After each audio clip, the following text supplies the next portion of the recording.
Home Buyers Month. My name is Marva Morris, and I am your Central New Jersey Realtor, moving you forward. Hello! We're halfway through the 30 days. Welcome to day 15. Today's topic, closing cost 101. What are they and how can you prepare? If you're not sure what closing costs are, you are not alone. Many first-time buyers save for a down payment and then think, wait, what are all these other costs? So let's break it down so you won't be caught off guard. What are closing costs? These are the various fees and prepaid expenses that come due when you close on the purchase of your home. Think of it as the cost of doing business for the home sale. They typically range from about 2 to 5% of the purchase price. So on a $300,000 home, that could be around $6,000 to $15,000 in closing costs. Quite a range, I know. It depends on many factors though. Here's what is usually included. So you have your loan origination fees. What the lender charges to set up your loan, that's for processing and underwriting. That's the fee. They charge that up front, right? The appraisal fee. We talked about appraisals on day 13, so usually that's $500 for that.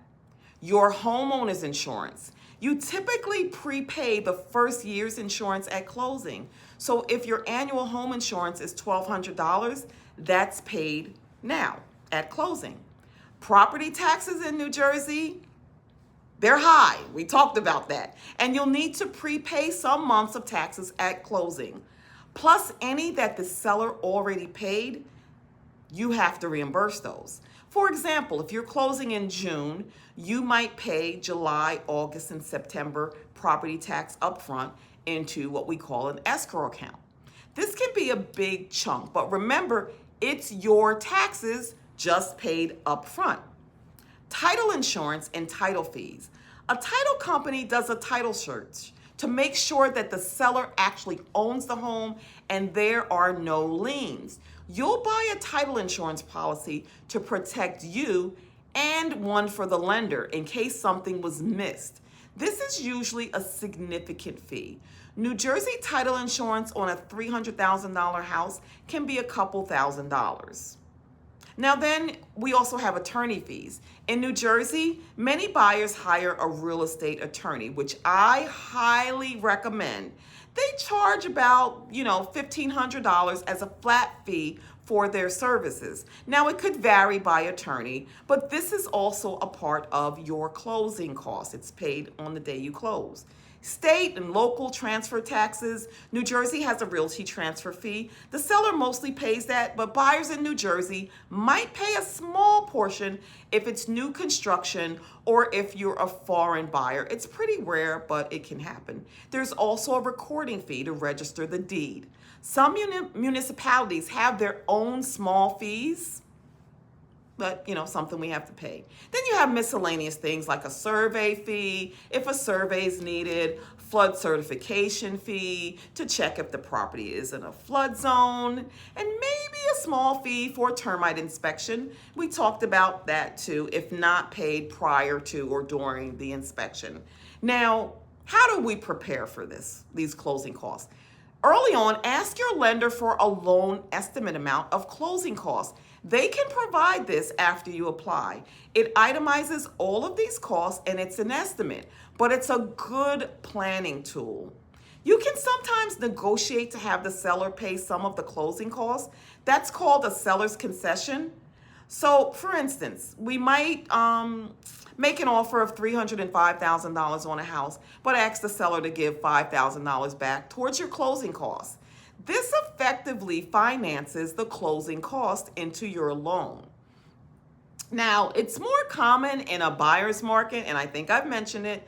It's a hot seller's market right now. So sellers are really not giving concession, but they may be open to it. So it's an option to discuss.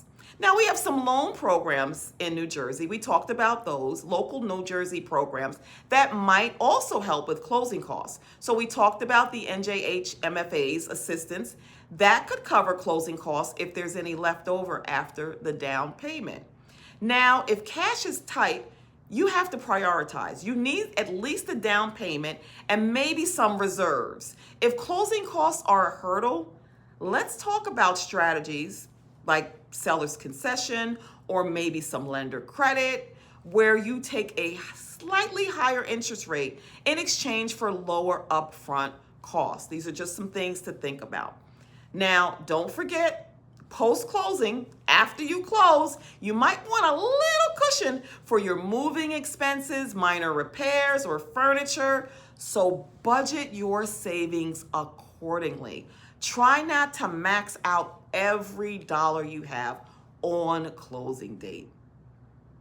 I know this is one of the fun parts of buying a home, but no one enjoys, right, paying fees. So it's not the best or the most fun. But knowledge is power. So if you know what to expect, you can plan for it and it won't derail your home ownership plans. I'll make sure you have a clear estimate of closing costs well in advance so there are no nasty surprises. As always, if you have questions about specific closing fees or need help deciphering a loan estimate, you can call or text me. You have my number. It's right here in the post. I've reviewed tons of these and I can help explain any of these items along with your lender. Once again, my name is Marva Morris. I am your Central New Jersey Realtor, moving you forward. Happy National Home Buyers Month. Have a great, exciting, and glorious day. Take care now.